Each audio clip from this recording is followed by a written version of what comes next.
It's finally February, and we've got a lot to talk about. Welcome to the first February edition of IU Sports Sunday. Nick Rotocap with you. Overnight, we got some crazy news out of the NBA that left me with my jaw on the floor, and I don't even really follow the NBA that much. There's a lot we could talk about with that, but maybe we'll save that for another time. Suffice it to say, though, I think a lot of people around the basketball world are shocked. IU basketball fans, though, were you shocked at how Indiana played in West Lafayette? Getting close, but again, failing to close the deal. I was not really surprised by it. But like many of you, I'm sure, I was frustrated with how Indiana got so close, but could not close it out against number 10 Purdue at Mackey Arena, losing 81-76. Indiana led at halftime, 41-37. And I was there watching the game in my living room. I was not in Mackey Arena. But I was watching that game and I was thinking to myself, wow, that's one of the most complete halves of basketball Indiana has played all season. But I texted one of my friends who's an IU fan, and I said, the problem with them is that they can't play a complete 40 minutes. They haven't been able to really to do that since maybe the Penn State game, if at all. And sure enough, Indiana did not play a complete 40 minutes. We will dive into exactly what went wrong and how it does not get any easier for Indiana for really the rest of this calendar month, which closes with another game against Purdue, this one at Assembly Hall. Actually, the month does not end with Purdue at Assembly Hall, but that's the final game in this stretch of, as John Rothstein might say, brutality. So, Indiana losing to Purdue, 81-76. This isn't like SEC football, where quality losses can help your resume if some talking heads are to be believed. A loss is a loss for college basketball. That's the way it probably should be for every sport. But Indiana losing at Purdue, they missed another opportunity to get a win that would have course-corrected their whole season, I think. It's easy to get caught up in recency bias, but you think about what a rivalry win can do for you in the grand scheme of your season. It can really kickstart some momentum. It can get you going in the right direction. You think about North Carolina in 2021-22. I believe it was a win against Duke that started their run to the Final Four. Now, I don't remember that specifically, but I can take a look. It feels like that is the kind of game that can change your season. So you look at North Carolina, they played Duke twice, and they beat Duke for the second time to close out a 5-game win streak to end the regular season. They went on to the ACC tournament, lost in the second round, but then in the NCAA tournament, they made it all the way to the national championship, including another win over Duke in the Final Four. So that's one example of what a rivalry win can do for you. It gives you momentum. Momentum is a real thing in sports, but Indiana did not capitalize on the opportunities it had to win that game. And it wasn't just the sequence at the end, although that is obviously what stands out in a lot of people's minds as, oh boy, this is really what did Indiana in. It was more than that. I was listening to the radio broadcast while watching the game because that's what my dad taught me how to do when I was 5 years old, and I never have gone away from it. And Don Fisher and Eric Sewer were talking about it even before the game started, about how this game was probably going to come down to the turnover battle. It sounds like football a little bit, but you've got to take care of the basketball. You cannot afford to give a team as good as Purdue, as well coached as Purdue, extra possessions. So what did Indiana do? Well, Indiana turned the basketball over 20 times, 10 in each half. Twice as many turnovers as Purdue. Purdue only had 10. Indiana gave Purdue 20 extra possessions, off of which Purdue scored 26 points. Indiana had 15 points off Purdue's 10 turnovers. So that's an 11-point difference right there. Indiana lost by 5 or 6. What was it? Yeah, it was 5 points. So that's one example of something that changed the game for Indiana. Turning the ball over way too much. 20 turnovers is going to win you very few games at all. If any. I'm surprised that the final score was as close as it was, but I think that's a testament to how well Indiana actually fought back to everything that Purdue threw at them because, as you know, Mackey Arena is one of the loudest places to play in college basketball. And it is very easy to let things snowball on you in there. I mean, it happened to Indiana last year. It got so bad, Zach Edey attempted and made a 3-point field goal. That doesn't happen on a normal basis. But Indiana had 4 players in double figures. That was one of the positives from Friday night at Mackey Arena. Trey Galloway had 13. Luke Goody had 13. Trey Galloway actually had 15, I should say. Oumar Ballo had 14 and 8, just shy of another double-double. And Mackenzie Mbako led Indiana scorers with 25 points. It's good to see Mbako get back on track. I think that is one of the positives for sure.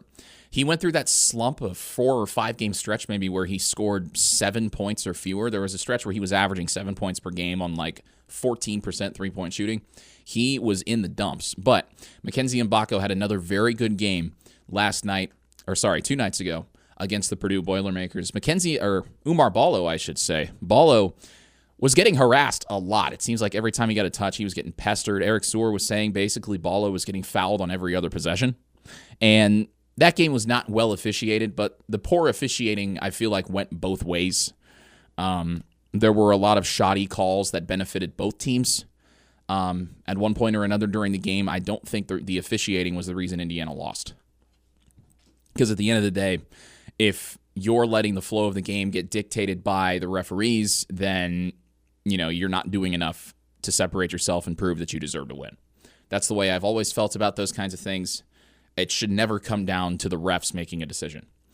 But Mackenzie Mbako, again, a very good night in West Lafayette, 25 and 5. Only turned the ball over once as well. Galloway turned the ball over 6 times, but he made a couple big shots down the stretch, and I think ultimately that was that made up for it because Galloway had really given Indiana a lift in the late stages of that game, made a couple key shots, one of which I think gave Indiana the lead. I'll actually go back and look at the play-by-play data for this. I believe it was Trey Galloway who had the go-ahead field goal. Going back through the play-by-play data here, it was Trey Galloway who gave Indiana a 76-75 lead with 29 seconds left. That was after the previous possession where Galloway makes a layup and Indiana pulls to within 1. Purdue calls timeout. Trey Kaufman-Renn misses a shot, and then Galloway goes down and gives Indiana a 1-point lead. And Matt Painter did what Indiana did not and called a timeout with 25 seconds left. So Matt Painter calls that timeout. You assume that Indiana is also talking things over in their huddle. I don't know what goes on in those huddles. We'll get to what happened in the later huddle in a little bit. But you'd assume in that huddle, Indiana's talking about, okay, we're up 1. Whatever you do, don't foul. Here's what we're going to do if Purdue makes a shot. Here's what we're going to do if Purdue misses a shot. And I would hope that what went on in that huddle was if Purdue makes this shot and they take the lead, whether it's a 2 or a 3, at most they can only go up by 2, get the ball across half court and call timeout and we'll draw something up. I would assume that's what was said. I have no idea what was actually said. I cannot imagine that Mike Woodson and his assistant coaches in that huddle said, okay, if Purdue makes this shot, Miles Rice, I want you, who has done nothing but cardio today. Miles Rice did not score a single point against Purdue.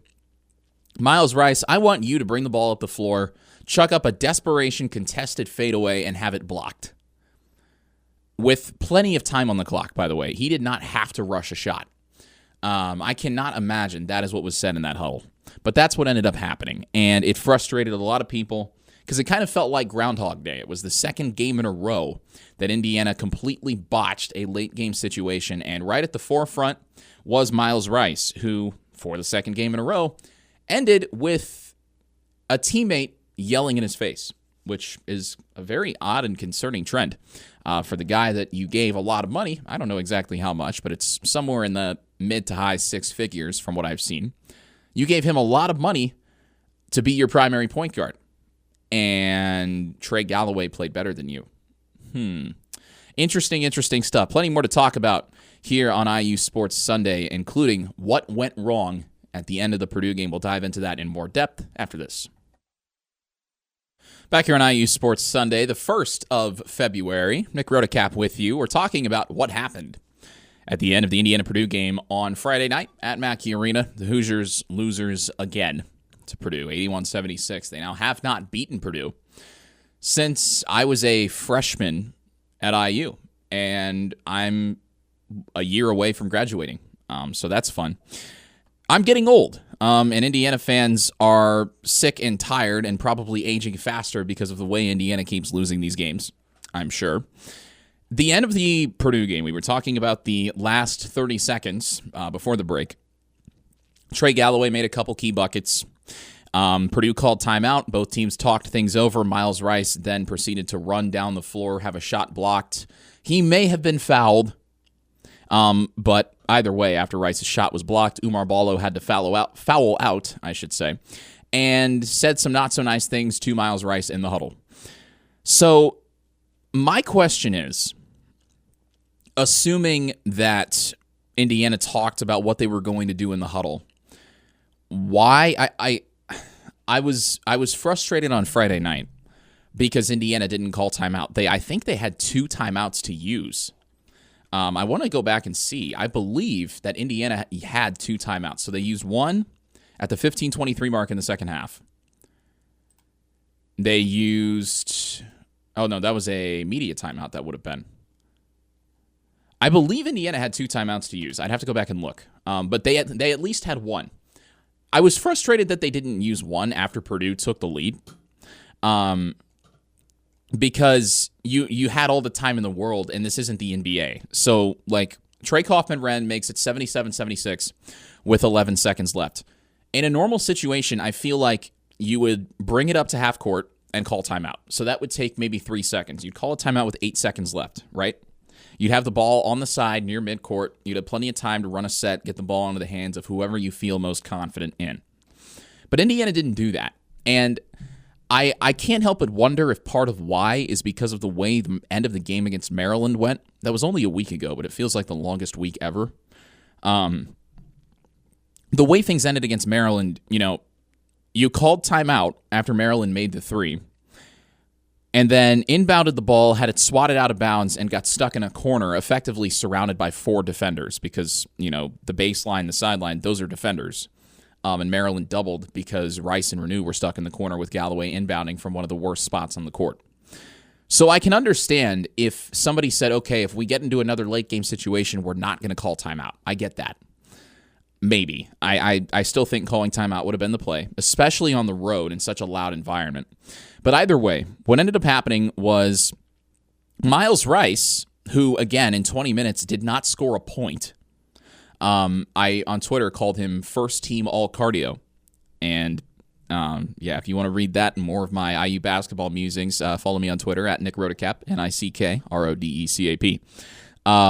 I called him first team all cardio because he did a bunch of running around and didn't really produce much of anything, did Miles Rice. Which is fine. We all have off days. He just picked a very bad time to have one of his. So Rice sprints up the floor, gets across with plenty of time. Indiana could have called timeout.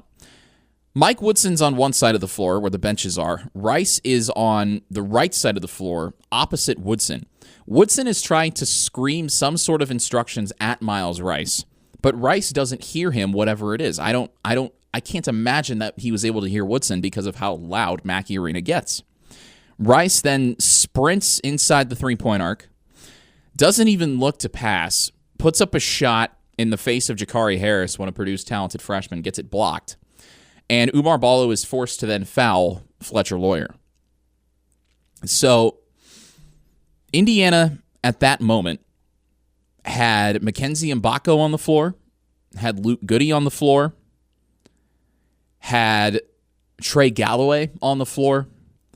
All 3 players who were already in double figures. Mbako had over 20 by this point. Goody had 13. Galloway had 15, including the last 4 that gave Indiana the lead. Why do you not put the ball in the hands of one of those guys? Why do you not have Rice inbound to Galloway or, I don't know, Rice bring it up to half court and then find Mbako or find Galloway or find Goody? Those were the hot hands.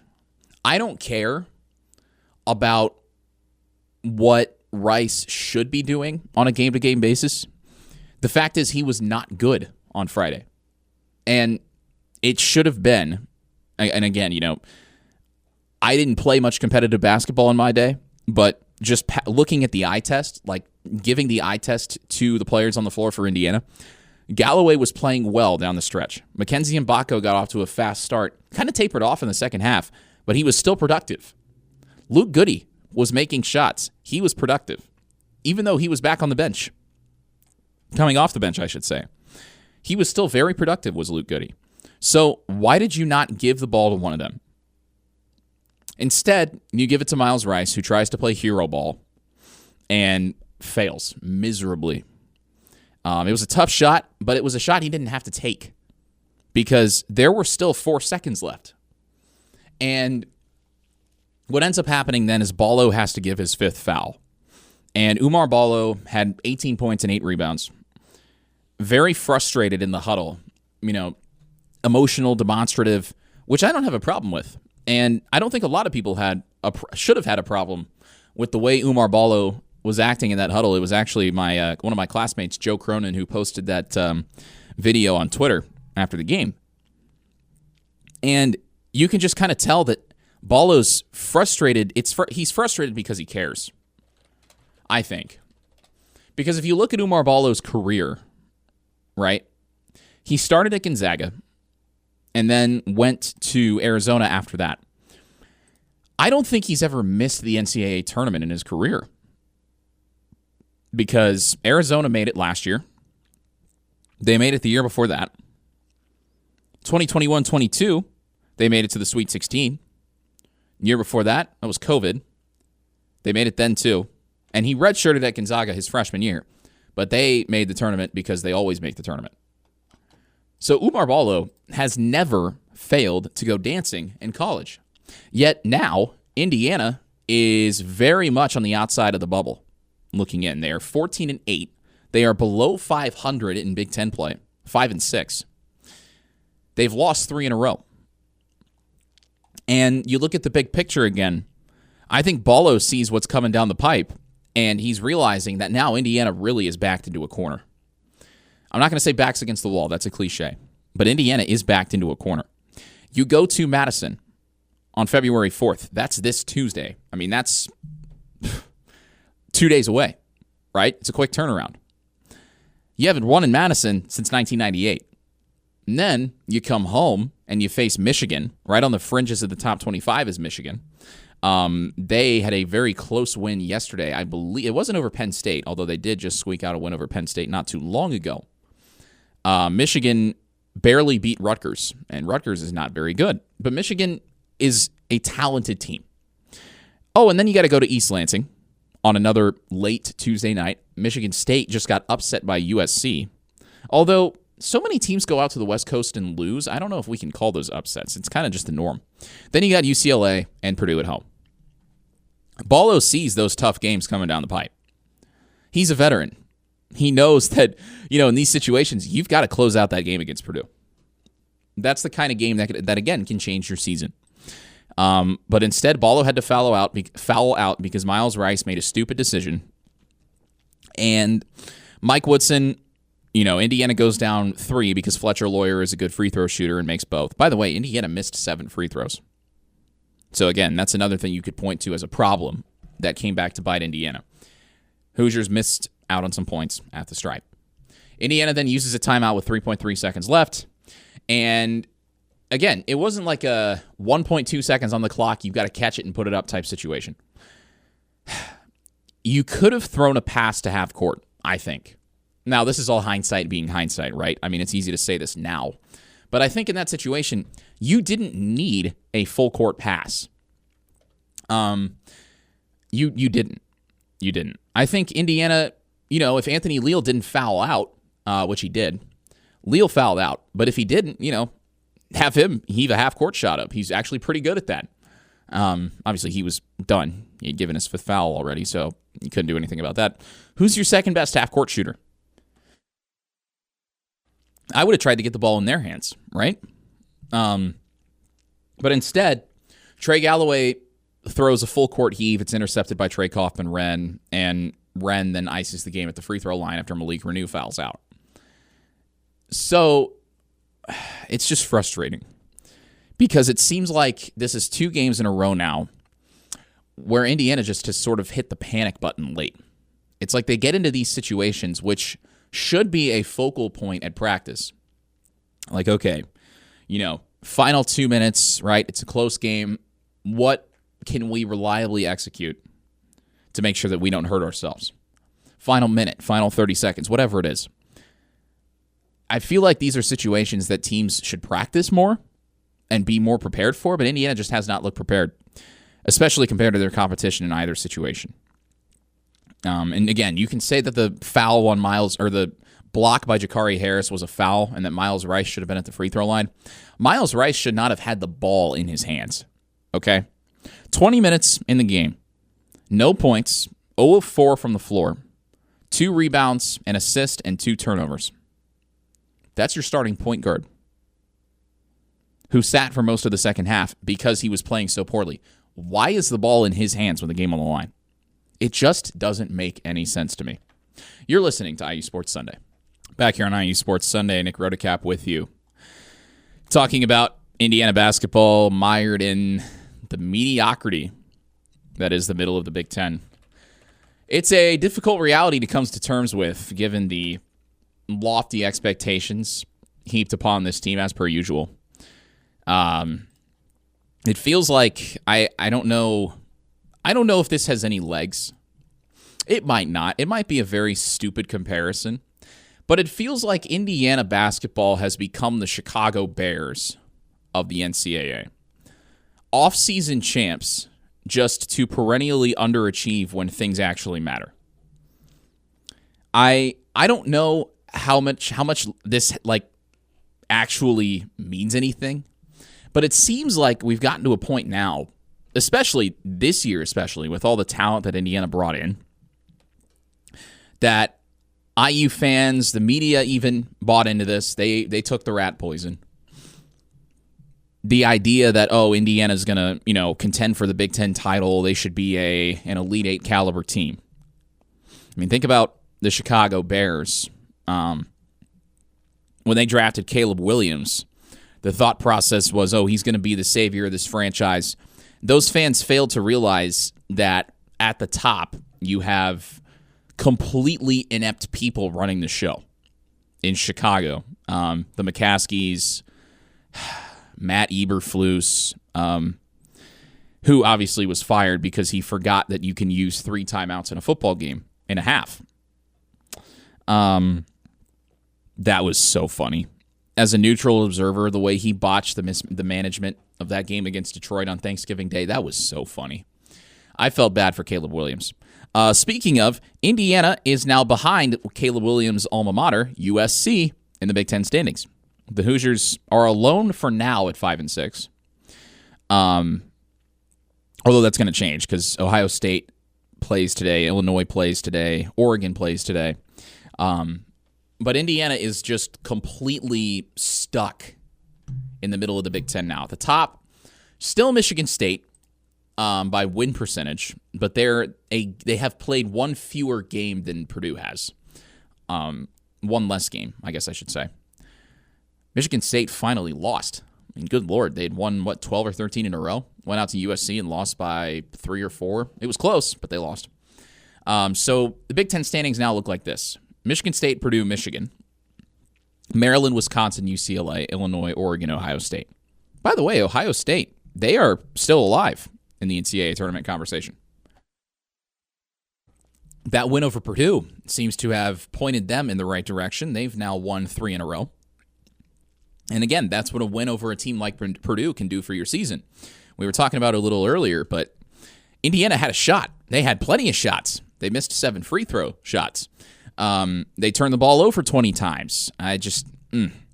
You give yourself so many wounds, so many self-inflicted mistakes, you're just not going to have a chance against most teams, especially not against teams as good as Purdue. Purdue played far from their best game, and they still won. They did not play their best. I've seen Purdue at their best. They're crazy. They were not at their best against Indiana, but they still found a way to get it done because that's what good teams do. And, I mean, again, Indiana is just This is what you want to avoid in these big conferences, right? You want to avoid getting stuck in the middle. And going back to the Indiana-Chicago Bears comparison, right? Ineptitude at the top, holding the team back. Very similar. I think the Mike Woodson criticism has been well documented at this point by everybody. I think that Mike Woodson is a legend as far as basketball in the state of Indiana and just basketball in general goes. He's one of the finest figures in basketball to ever come out of this state. He's from my hometown. He's from Indianapolis, went to Broad Ripple High School, had an illustrious playing career, went on to coach and play in the NBA. I mean, he's one of the best as far as basketball figures to come out of Indiana, to come out of this university in Bloomington. But I just don't think that he's fit for this job anymore. I don't know. It doesn't feel like there's that fit anymore, because we've gotten to a point now where we're talking about Indiana missing the tournament again. Indiana hasn't made a Sweet 16 since 2016.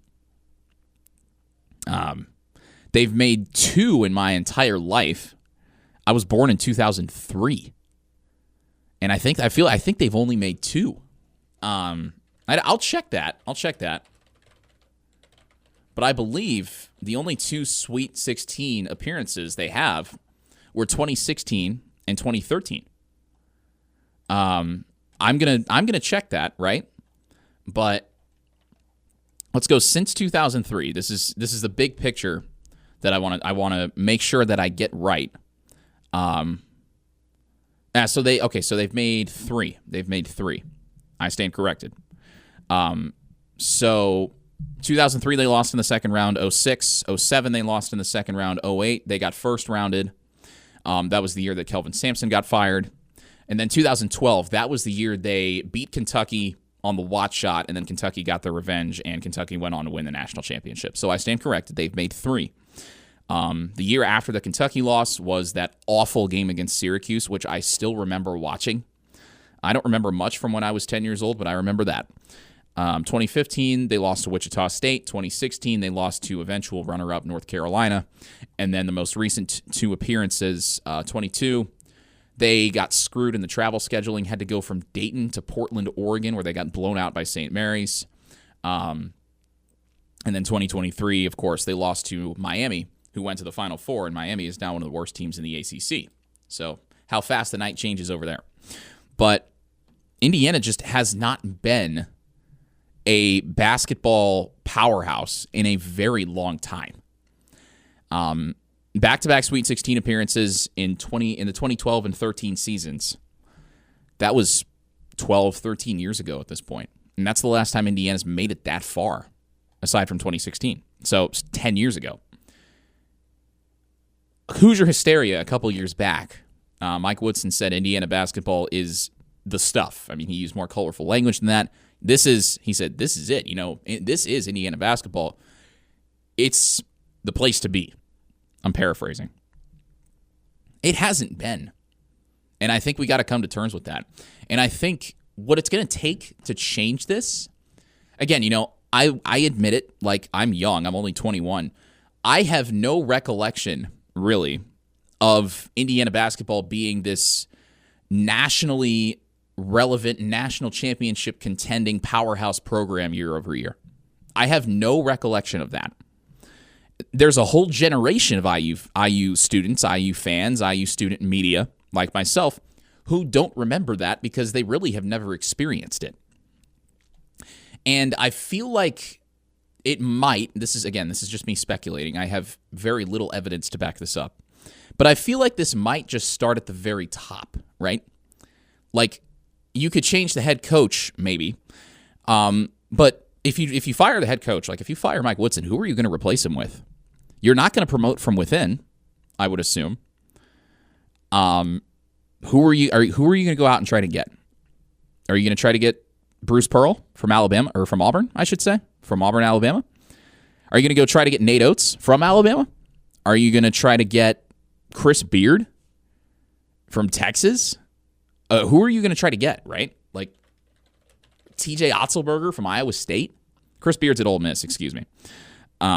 Graduated from Texas, but he's at Ole Miss. Ole Miss just lost to Auburn yesterday. I mean, Auburn's the best team in the country, right? I don't know, like, would Bruce Pearl leave that at Auburn, what he's built over there over the last 10 years and change, to go coach at Indiana, where, let's face it, I mean, the fans are passionate, but that passion sometimes goes a little overboard. Not that I'm sure it doesn't go overboard in the SEC, but it's going to cost Indiana a lot of money if they do this too. I think eventually they're going to have to bite the bullet. But it's not just firing Mike Woodson that's going to fix this. You're going to have to bring in the right person too. I don't know who the right person is. College basketball is very chaotic right now. I mean, a whole bunch of teams in the top 25 lost yesterday. No coach is perfect, right? I wonder, like, Indiana, are you gonna who are you going to get? Because Mike Woodson obviously played under Bob Knight. So people were like, okay, yeah, he's going to bring us back to those glory days that we had under Bob Knight, which, again, that's well before my time. I have no recollection of that. Bob Knight was fired before I was born. He was gone. I think it's so funny, too, that everything Kelvin Sampson did is totally legal now. Because basically everything is legal in college sports. But for Indiana, it's not just firing Mike Woodson. You've got to replace him with the right coach. And you would have to, I would assume, already be undergoing that coaching search. If you're going to do that. Indiana just spent a ton of money to fire Tom Allen and hire Curt Cignetti and his assistants. The athletics department actually reported a deficit, non-COVID related, for the first time in 20 years. They had to take out loans to pay for all these coaching changes, and they suffered a $3 million deficit because of it. These things cost a lot of money, and you've got to get it right. Indiana got it right with Curt Cignetti. Trust me, they got it right. That's awesome. But if you fire Mike Woodson, you've got to make sure that his replacement is the right choice. That's way easier said than done. You're listening to IU Sports Sunday. Back here on IU Sports Sunday, Nick Rodecap with you, talking about what Indiana basketball needs to do to fix itself. There were some rumors and speculation and wishful thinking all being floated around that Indiana would try to hire Brad Stevens as its next head coach. Again, we're talking about, who would Indiana get if they were to fire Mike Woodson and try to replace him with somebody better? Who would you get? One of the names that comes up is Brad Stevens, who is currently with the Celtics. Again, of course, coached Butler when they made back-to-back national championship games. He's from Zionsville. He actually went to Zionsville High School, which is very cool. I remember them because Cathedral beat them twice in back-to-back state championship games. So that was fun. Go Irish. By the way, Cathedral Irish Bowling, state championship bound for the first time ever, which is pretty freaking cool. They just won semi-state yesterday. So Brad Stevens, why would he come to Indiana? Why would he voluntarily demote himself to go from leading the front office of the defending NBA champions and one of the favorites to win the title again this year to coach at Indiana? I can't imagine that he would make as much money as he does as the president of basketball operations for the Boston Celtics. I just don't see it happening. I think it might be a dream fit, but he hasn't coached in a little bit. Doesn't mean he can't get the rust off.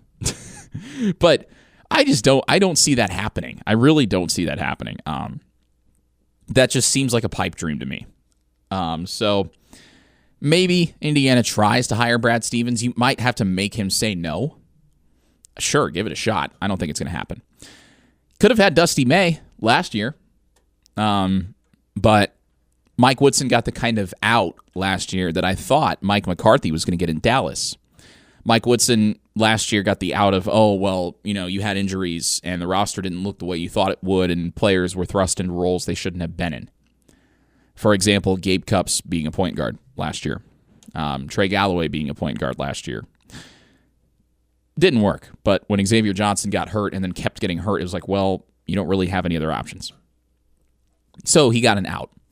By the way, how about Khalil Ware? Doing great things in the NBA already. So you could have had Dusty May, but you didn't. You didn't hire him when you had the chance. Now he's at Michigan, and Michigan is about to come into Assembly Hall next weekend. I'll be on the call for that game on WIUX. Michigan, one of the better teams in the conference this year. They've struggled a little bit as of late, but by and large, they're 16-5, 8-2 in the league. Indiana's 14-8, 5-6 in the league. Yeah, Michigan's doing a little bit better for themselves. That's fine. So Dusty May's probably not coming to Bloomington because he's in his first year at Michigan. I'm sure he'd be happy to come here because of his history at IU. But you didn't try to hire him when you had the chance. So, again, now you're looking at, you got to force Brad Stevens to say no. You probably would make Dusty May an offer just to say, yeah, we made him an offer, but he's probably going to say no. So people start floating names like TJ Otzelberger from Iowa State. I think Bruce Pearl, I was actually talking to my dad about this yesterday. Bruce Pearl should be near the top of your list. Again, make him say no, right? But with how deep Auburn is probably going to go in the NCAA tournament this year, good luck. Again, like with Indiana football, it wasn't just firing Tom Allen. It was getting the right guy to replace him, and that's so difficult. Indiana at Purdue, again, I don't put that all on Mike Woodson. Again, you don't miss 7 free throws because of coaching. I would argue you don't turn the ball over 20 times because of coaching. I would argue that your starting point guard doesn't score any points and has 1 assist to 2 turnovers purely because of coaching. I think there's more to it than that. It's easy to point to the top, and Mike Woodson is definitely not part of the solution.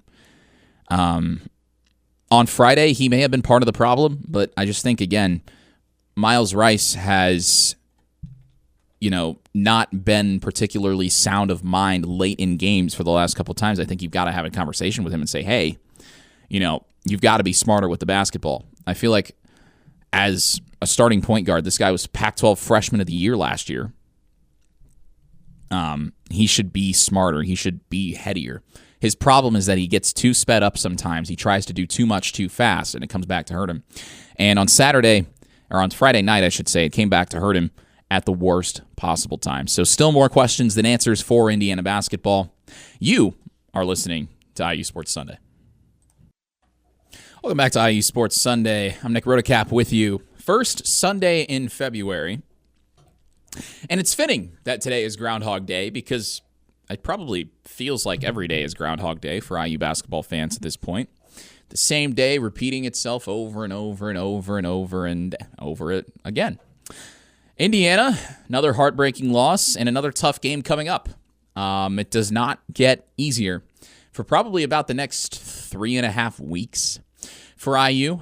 They've got to face Wisconsin on Tuesday night, and Wisconsin is coming off of a win at Northwestern, in which they did to the Wildcats what the Wildcats did to the Hoosiers, scored 50 points in the second half, took down Northwestern 75-69. That is a Northwestern team that is without Brooks Barnhizer, who is out for the rest of the season with a foot injury. Very unfortunate for him because he was hooping. As for Wisconsin, they are one of the teams near the top of the Big Ten. They are in a 3-way tie for 4th place right now with Maryland and UCLA. Maryland, who Indiana just played, and UCLA, who Indiana plays on Valentine's Day, 1 week from Friday. 7-4 is Wisconsin in Big Ten play. They are 17-5 overall. They've hit a little bit of a skid lately. I'm not going to call it a losing streak because it's not. But they lost at UCLA, then they beat Nebraska. They blew out Nebraska. Then they lost at Maryland, and they beat Northwestern. So 2-2 over their last 4, dating back to January 21st. They are a team that, again, has a couple of players leading the charge as a tandem. John Tonje and John Blackwell. John and John could be a law firm. Tonje averaging almost 19 points a game, and Blackwell averaging 15.5 points per game. They are leading rebounder is Steven Crowell, who is still there. Max Klesmit is also still there. Both of them averaging around 10 points per game. Crowell averaging 6 rebounds per game. Their leading three-point shooters, John Tonje, no shocker, Max Klesmit, Blackwell, and Nolan Winter. Tonje leading the charge, shooting 42%, so don't be surprised if he gets hot at the Kohl Center on Tuesday night. Wisconsin scores about 82 points a game. They're a very productive team. Greg Gard, as dubbed by John Rothstein, the silent assassin, always going to have his team ready to play against Indiana, especially at home. Especially at home. That's another game where, Indiana can get going in the right direction again. A win on the road at Wisconsin, something that hasn't happened since 5 years before I was born. That'll do wonders in getting your season back on the right track. I like to think of every one of these games as an opportunity for Indiana. Not just, here we go again, Indiana basketball, la, la, la. No, I don't like going into these games negative. I think negativity is bad. I think you got to be realistic, but I think that you can be optimistic too. I think you can be like, look, okay, Indiana can make some history, finally beat Wisconsin on the road at the Kohl Center, and they could course correct. And then they come back home, play a couple, crowd gets behind them, who knows what happens. I think that's the attitude you have to take. Because if you're always negative when it comes to sports, you are going to be very disappointed. A lot more than you are going to be satisfied. Just ask any Indianapolis Colts fan what we've had to go through over the last 6 years. Negativity is not fun. I like optimism instead, even if sometimes that leads to false hope. Wisconsin has lost once at home this year. It was to Michigan. They lost by 3 back on December 3rd. It was their first Big Ten game of the season. That kickstarted a 3-game losing streak in which they also lost at Marquette and at Illinois. So Wisconsin does a very good job of defending their home floor, as most teams tend to do. They will be ready on Tuesday night. That is a 9 p.m. Eastern tip, and I believe it is on Peacock. So if you're not an IU student, you have to pay a little more than $3 a month for Peacock.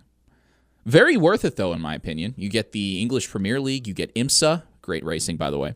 I think Peacock is actually a decent value proposition. Much better than other streaming services, but that's a discussion for another time. So Indiana will be at Wisconsin. Again, an opportunity to get right before you come home, play Michigan, and who knows? Who knows what happens after that? But Indiana's got to figure it out, and they've got to start figuring it out pretty fast because time is running out. I think that's no secret. You've got almost exactly a month until the end of the regular season. It'll be 1 month on Saturday when they play Michigan. The final game of the regular season is March 8th. So between now and then, you've got opportunities against Ohio State, which is the season finale, against Oregon, against Penn State, who you've already beaten, a home game against Purdue, home game against UCLA, home game against Michigan. I think you've got to win all of those. Oregon's on the road. That's going to be very tough. But you win all the home games, you beat Wisconsin, or you beat Michigan State, I think you have a chance. You might also need to go on a little run in the Big Ten tournament, which will be in Indianapolis this year. So you'll have home court advantage, most likely, unless you play Purdue. That would be fun. I don't know how likely that is to happen, considering Purdue will probably be the 1 or the 2 seed, and Indiana will not be anywhere close. I think that would be very fun if Indiana played Purdue at Gainbridge Fieldhouse. That would be awesome. We need to bring back the Crossroads Classic so that we can have other Indiana-based schools play each other. But that's never going to happen because Indiana bought out of it to play tougher non-conference teams, and now they're barely beating UNC Greensboro and Winthrop. So who really was the loser there? But that's enough. I think it's time to put up or shut up for Indiana men's basketball, and we'll leave it at that. As for the women's team, they are back in action today against Nebraska. It's a pink out at Simon Scott Assembly Hall. That game gets underway at noon against the Huskers. And it seems like Indiana and Nebraska on the women's side always seem to play each other close. The Hoosiers are coming off of a great win over Washington that snapped a losing skid of 3 games. They went out to Washington. They won 73-70. Yarden Garzone had one of the best games of her career for Indiana women's basketball. 35 points, 8 of 10 3-point shooting, 4 rebounds, 2 assists as well, and 2 steals. Just throw it in there because why not? Sydney Parrish had 16 and 6 in her second game out on the West Coast since coming over to Indiana from Oregon. So Indiana women's basketball looking to right the ship. They are certainly headed back in the right direction again. 5-4 in the Big Ten, 13-7 overall. They've got Nebraska today at noon on FS1, and then they will host Rutgers on Thursday night at 6 p.m. on the Big Ten Network.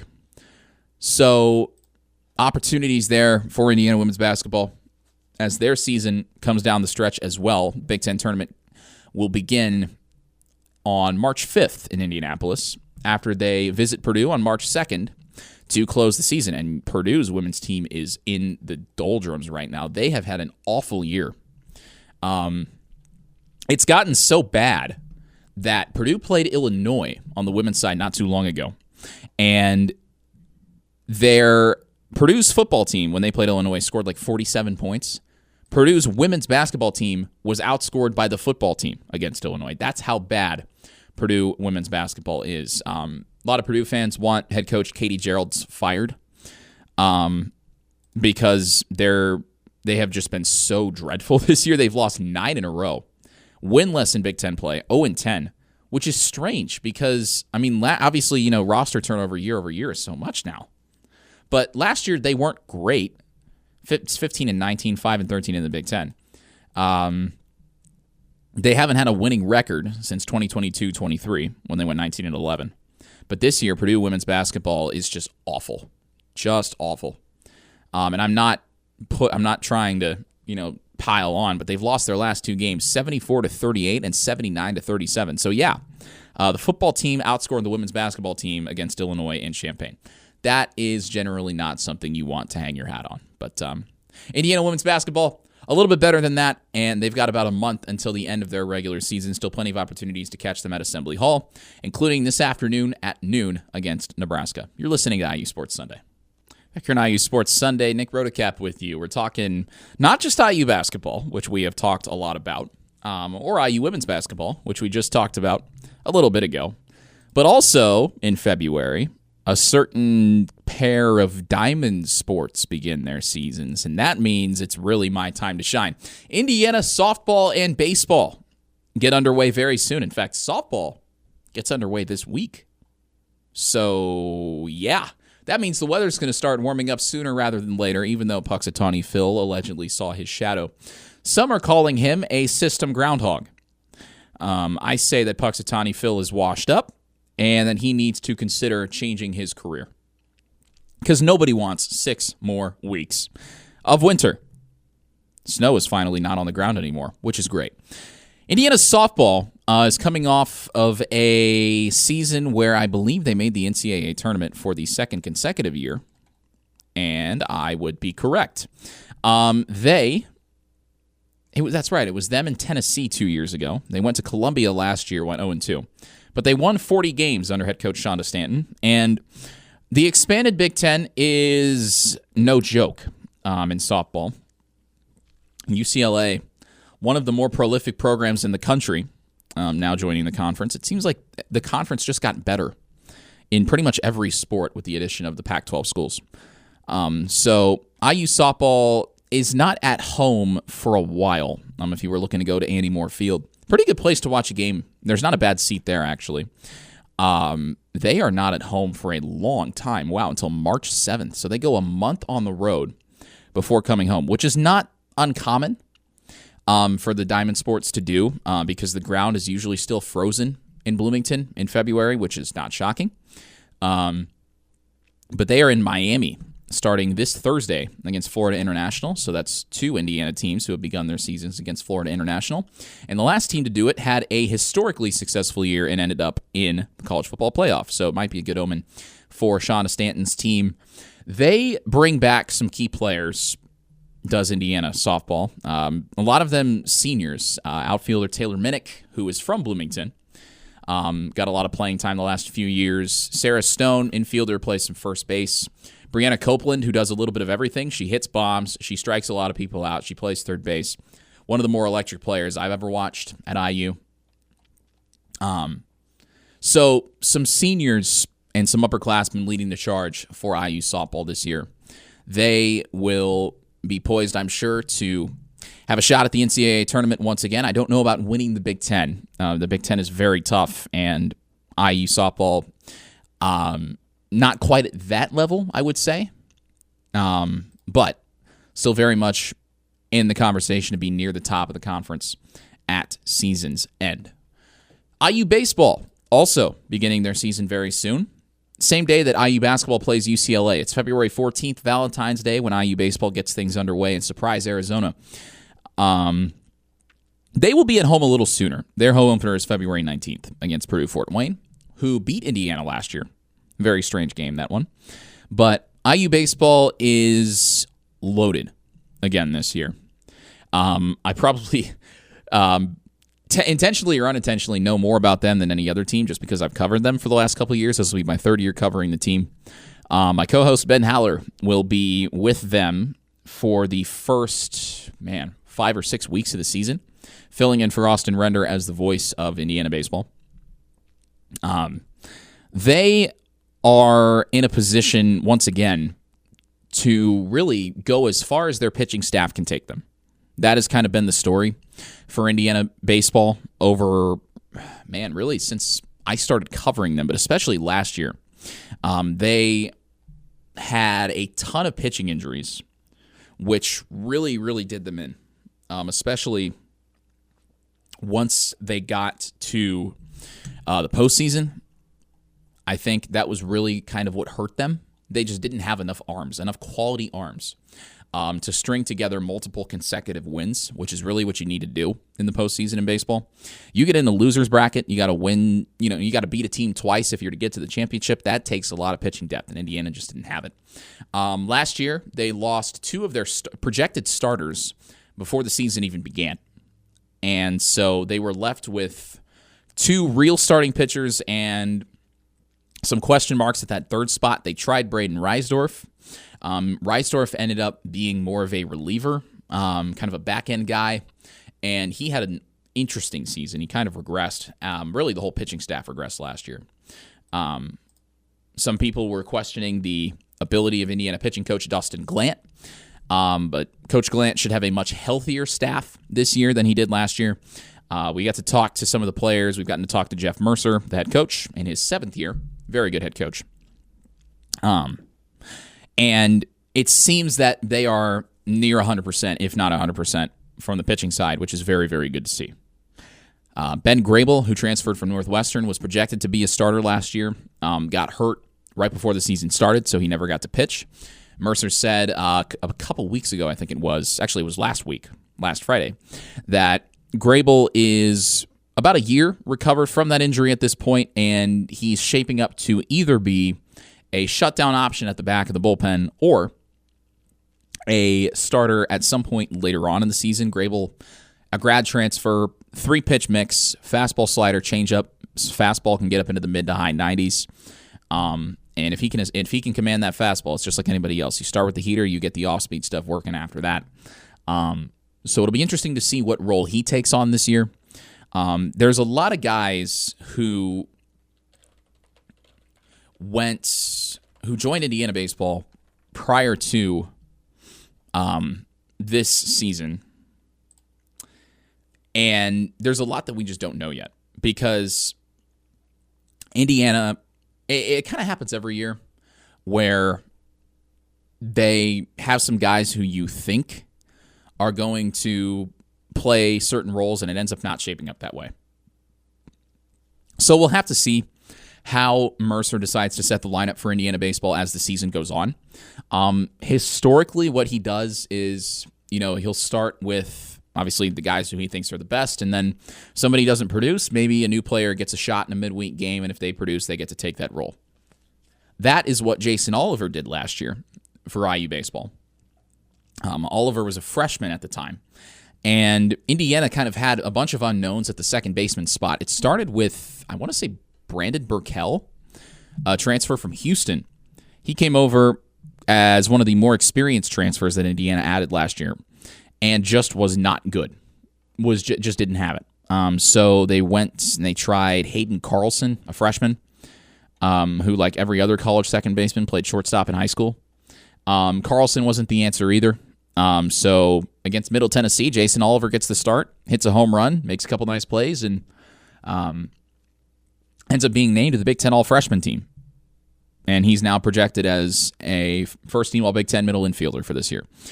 That's what Indiana likes to do. They like the young kids to play often. They like them to play early. I think you could see that with IU baseball again this year. I don't know who it's going to be. They've got a lot of very talented freshmen. It's a class that Mercer says is contributing to one of the deepest teams he's ever coached when it comes to just the sheer depth of talent as far as position players go. Mercer said, there are a lot of guys who are probably going to be ready to play early on. It's just a question of who. You've got a couple guys in Cooper Malamazian and Henry Brummel who were drafted by the Brewers in the late rounds last July. They opted to join IU instead. They're contributing to this freshman class, which is ranked 9th in the country. That's how good these freshmen are. Malamazian was a top 15 prospect in the state of Illinois. He's 6'5", 210 as a middle infielder, which is crazy. I mean, 6'5", 210, you're thinking starting pitcher, first baseman, maybe outfielder. But 6'5", 210 as a middle infielder, you could just put him anywhere, I think. And sometimes that's what Indiana has to do to get these guys reps in game situations. I mean, Joey Brincheski, kid out of Fishers, redshirt freshman last year, just learned how to play first base prior to the season because Indiana needed some depth over there, and he ended up making an impact not only at first base, but at the designated hitter spot as well. Another freshman, Hogan Denny, out of Mooresville, one of the top prospects in the state of Indiana. He's a catcher, also an outfielder. Don't know where he might see playing time because Indiana's outfield is very deep this year. You've got some veterans like Corbin Dickerson, Tyler DiMartino, transfers from Louisville and Xavier, respectively, who may see some playing time. Obviously, Devin Taylor leads the group. Andrew Wiggins is an outfielder as well. He got some playing time late in the season last year. Made some big plays in the Big Ten tournament. It's just, there's so many guys. Hogan Denny was the 2024 Indiana Gatorade Player of the Year. He was a high school All-American. He's one of the best prospects coming out of high school that Indiana has had at the catcher position. I would compare him to A.J. Shepard in that respect.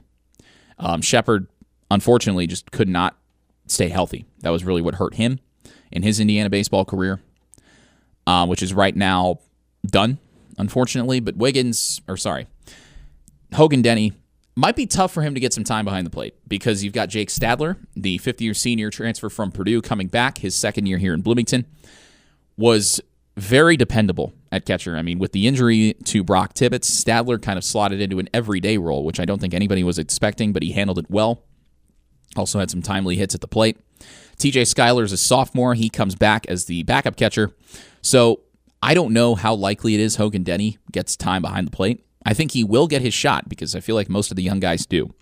But I don't really know if he's going to find a foothold back there. There's just so much depth on this team. And really, the depth from the offensive side tells me that for Indiana baseball in 2025, they are only going to go as far as their pitching staff goes.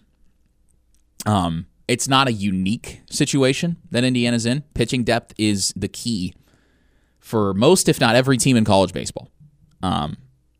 College baseball is such an offensive style of baseball. I mean, you look at numbers around the country, the offensive environment is so hitter-friendly, and it's, I think, some carryover from even COVID. We're 5 years removed from it at this point, but you've got a lot of old players in college, a lot of guys, who are juniors, seniors, fifth-year, sixth-year guys, who have just seen so much college pitching that they're just better.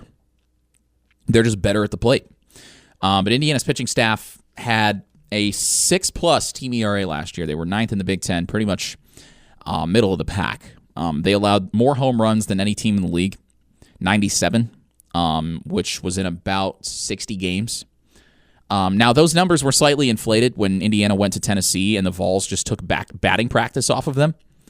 But those games count all the same. That's kind of what Indiana does, though. They live around the plate, which is good. but that means when you make mistakes, you are going to get burned, and you're going to get burned a lot. Indiana strikes out a lot of guys, more than pretty much any team in the league besides Iowa, if last year's numbers are anything to go by. But the pitching staff is going to look very different this year. Luke Sennard, gone. He never pitched last year because he was injured, but he's gone. Connor Foley is gone, one of Indiana's starting pitchers from last year, probably the best in terms of stuff. Numbers weren't great, relatively speaking. I think he could have been better. He struggled with walk trouble sometimes, but he has been drafted by the Arizona Diamondbacks and is now in their organization. Ty Bothwell, left-handed starting pitcher, an Indiana staple for the last handful of years. He graduated. So the guys you have coming back for Indiana baseball include left-hander Ryan Kraft, who was a first-team All-Big Ten reliever in 2023. 61 2/3 innings to a sub 2.5 ERA for Ryan Kraft. He regressed massively in 2024 to the point where I said this, he basically became unpitchable in big situations. He was kind of Indiana's Swiss Army knife in 2023. He could be a closer if you needed him to be. Shut down, give you 3-6 outs to close down a game. Or he could give you 4 or 5 innings out of the bullpen or even as a starter. He did it. He really did it all in 2023. But in 24, 7.27 ERA in 26 innings. Just did not look the same at all. I would hope that he is able to bounce back. I think he's going to have a better supporting cast around him in the bullpen this year. You've got guys like Jacob Vogel, a sophomore, big guy, big right-handed pitcher, big over-the-top delivery. He was Indiana's closest thing to a closer last year. 23 1/3, 2.3 ERA, 2-pitch guy, fastball slider. He had a very good year last year as a freshman, so that's encouraging. Again, another one of the young guys that Jeff Mercer played early, played often, and he produced. Especially with the injuries in the bullpen and to the starters. Vogel provided some quality innings for Indiana. Matthew Bonnert, a transfer from Lipscomb, did not play last year. He is healthy. Ben Grable, we mentioned, could either be a late-inning guy, 3-pitch mix, flamethrower, or he could be a starter later on in the year if he ramps up that far. Aiden Decker-Petty, another guy. He's a junior now. Good stuff. The numbers don't say that he could be a go-to option. I mean, last year, 37 innings, 6.3 ERA. Those are not eye-popping numbers, but believe it or not, Decker-Petty was actually in line with the average pitcher on Indiana's staff with those numbers last year. He's got very good stuff, and he's flashed some decent production on the mound at times. Especially, I remember in the Sunday game against Penn State, I believe it was, Decker-Petty gave them some big innings as Indiana took that series 2-1. You've also got some guys in the portal that Indiana has brought in. Cole Gilly out of Indiana State. The Sycamores, a team that has really made waves nationally over the last couple of years. Gilly, part of that program coming over. Clayton Weishite and Gavin Siebold coming over from Southern Indiana, some veteran guys who Mercer said can manage games and can compete, can give you outs. They don't speed up too much, which can happen to young guys at the college level sometimes. So Indiana has a ton of options. That's the bottom line for Indiana baseball. They began their season, again, on February 14th. So if you're looking to go with a little double box, 2 games at once, you can have Indiana UCLA men's basketball on one and Indiana UNLV at the Sanderson Ford College Baseball Classic on the other. A game to watch during that weekend, Indiana will take on preseason number 9 Oregon State on Sunday the 16th at 2 o'clock. Oregon State, always a very good program. Of course, the alma mater of Baltimore Orioles catcher Adley Rutschman. They are always a force to be reckoned with, is Oregon State, even if their conference is only 2 teams now. So that is the tale of the tape for Indiana baseball, and you are listening to IU Sports Sunday. Welcome back to IU Sports Sunday. I'm Nick Rodecap with you on this first Sunday in February. It's the offseason for Indiana football, yes, but we've gotten some interesting news in the transfer portal over the last couple days. Pat Coogan, former Notre Dame offensive lineman, committed to Indiana.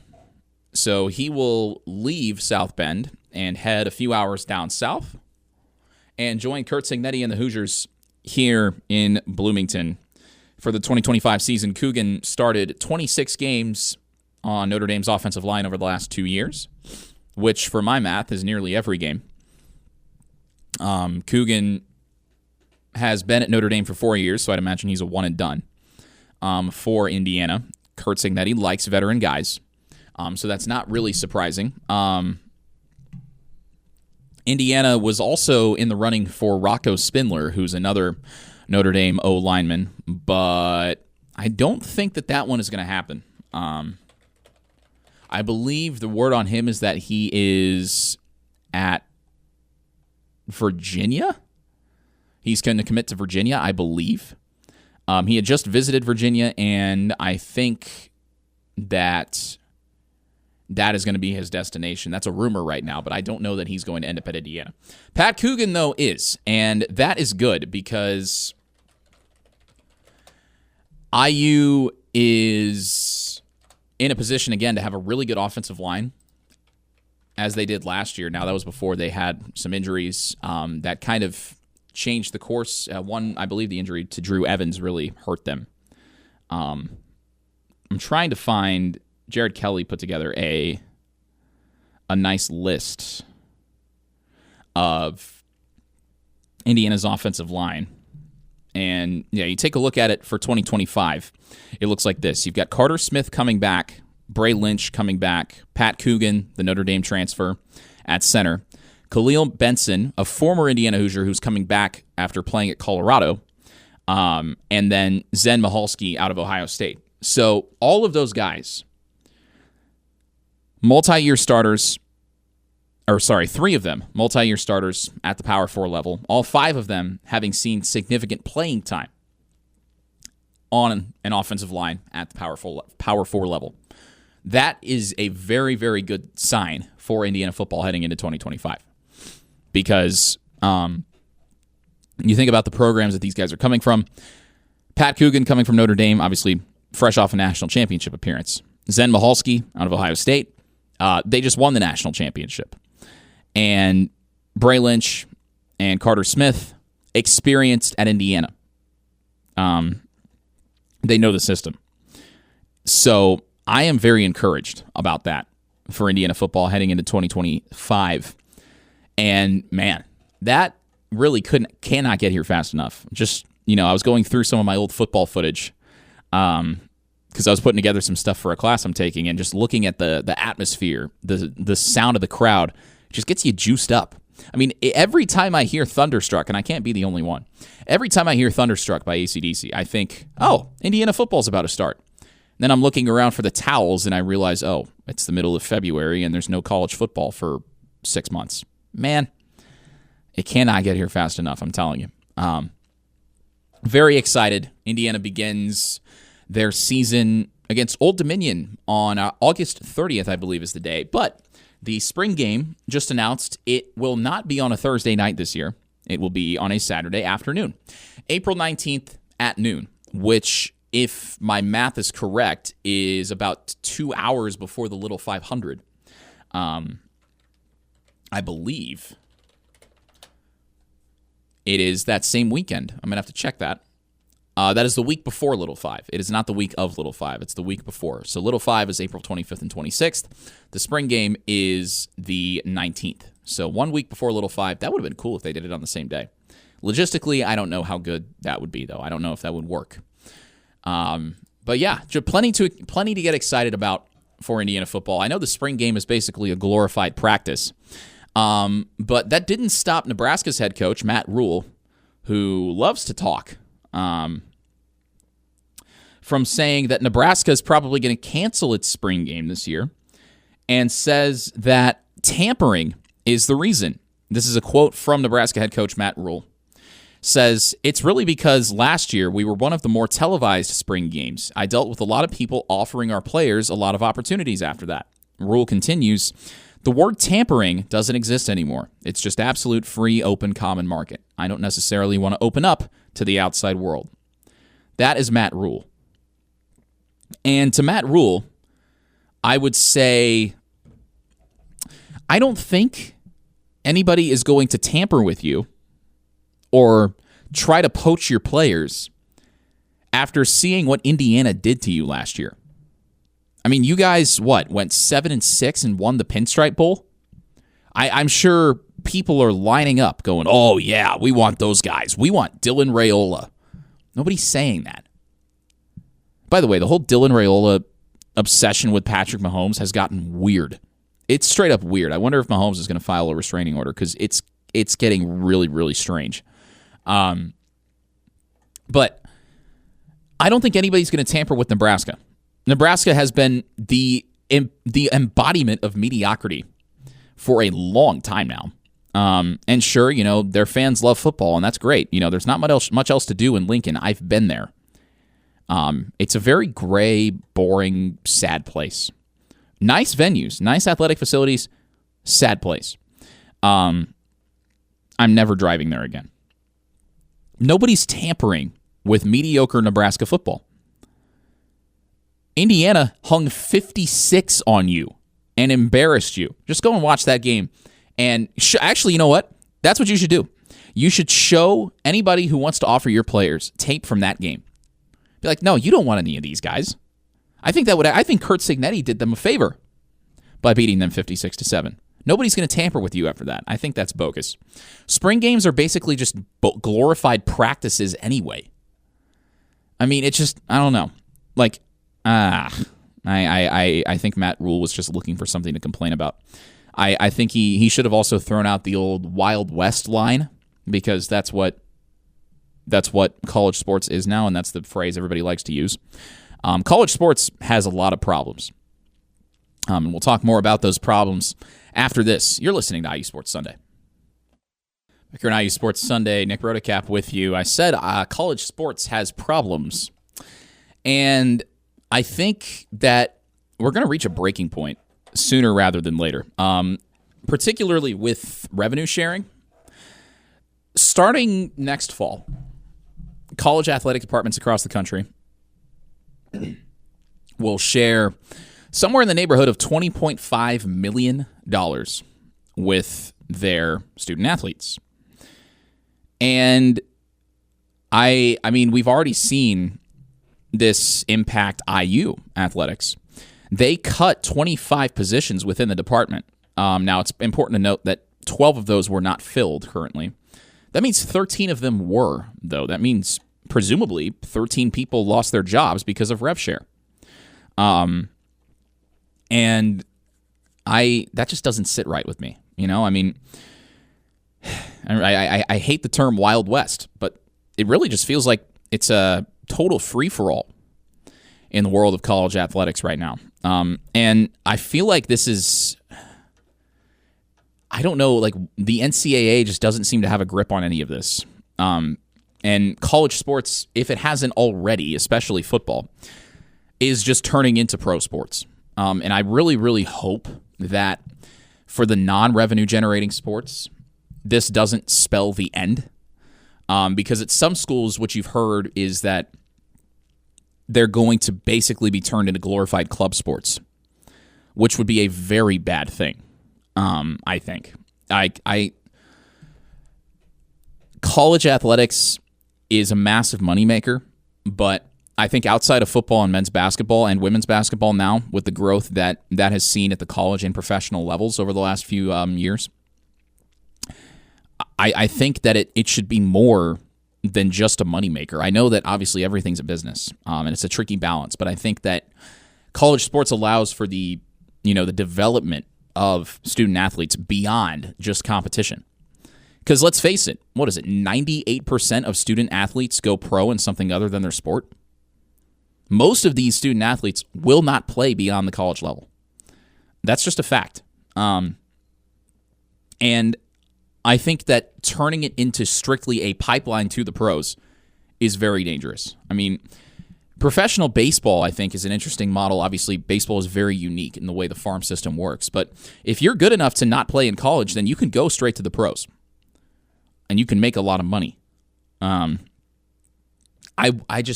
It's such a tricky balance. And I wonder if, something's, it's so tough. It's so tough. I don't know. I don't know what's to be done. I will admit, I understand a little bit about the business of sports. I don't feel like I understand enough to really speak on this, but I do think that turning non-rev sports like women's basketball at most schools, and, baseball, softball, swim and dive, soccer, I could go on. Like, is there a universe where Indiana men's soccer, which is one of this school's most storied programs, becomes a glorified club sport? The athletic department here has said that they don't plan on cutting any sports, but cutting and turning into a club sport are different things. So it's something to keep an eye on. I just would not be shocked if the avalanche of change that has gone on throughout college sports over the last 4 years continues. And this all started with NIL. Which on the surface is a good thing, allowing athletes to, sign brand deals and the rest of the country to do what SEC football has been doing for more or less 20 years. I think that's a good thing. It's leveled the playing field, but I think we're going to get to a point where it's going to go too far, if it hasn't gotten there already. I think it's very scary. People don't like change. Maybe this will all be fine. I don't know, but it's something to keep in mind as we move forward. Looking ahead, IU women's basketball tips off against Nebraska in about 2 hours. That is at Assembly Hall. If you're going, wear pink. Indiana men's basketball, Tuesday night, Kohl Center on Peacock. That is a 9 p.m. tip. Weird things happen during 9 p.m. weeknight games on Peacock, so just something to keep in mind. Maybe Indiana wins. Indiana softball gets underway on Thursday down at Florida International, and Indiana baseball gets underway a week from Friday. I'm excited for the Super Bowl. I know it's a week away. I can't tell who I want to lose more, Philly fans or Patrick Mahomes and the Chiefs. It would be nice to see Saquon get a ring, but also a three-peat would be historic. Patrick Mahomes is the greatest quarterback of this generation, but not the greatest quarterback of all time. That is still Tom Brady. And you have been listening to IU Sports Sunday.